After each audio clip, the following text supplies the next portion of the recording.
इसकी लाइन एक तो करो।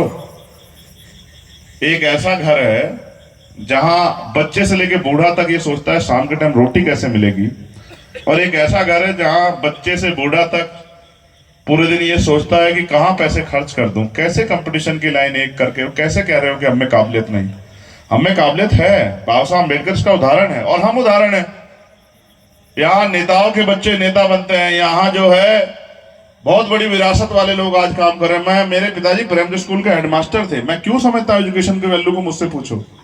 मेरे पिताजी प्राइमरी स्कूल में हेडमास्टर थे। मैं आज भी मेरे घर जाके देखना, जो साथी जाते हैं उनको पता है।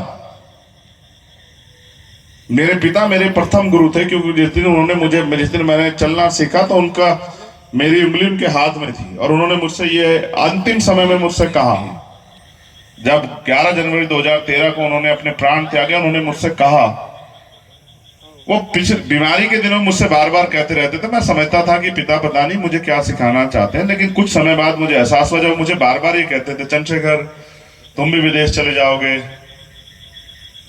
वहां सेटल भी हो जाओगे, अपने परिवार के साथ सुख सुविधा में रहोगे। पता नहीं यार, कोई यहाँ बाबा साहब के मिशन के लिए कुछ करना ही नहीं चाहता।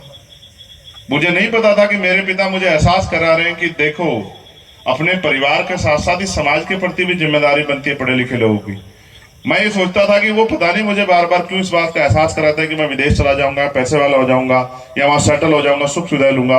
लेकिन वो बार बार कहते थे, भाई देखो बाबा साहब ने तो हमें इतना कुछ दिया, काशीराम साहब ने देखो पूरी जिंदगी लगा दी। लेकिन भाई और किसी की बात समझ में ही नहीं आई, वरना बाबा साहब तो ये संदेश सबको देके गए थे कि कोई तो आए, कोई तो तंबू का बंबू बने, कोई तो अपना जीवन लगाए मिशन के लिए, कोई तो अपने महापुरुषों के लिए जिए, अपने परिवार के लिए तो सब लोग जी रहे हैं।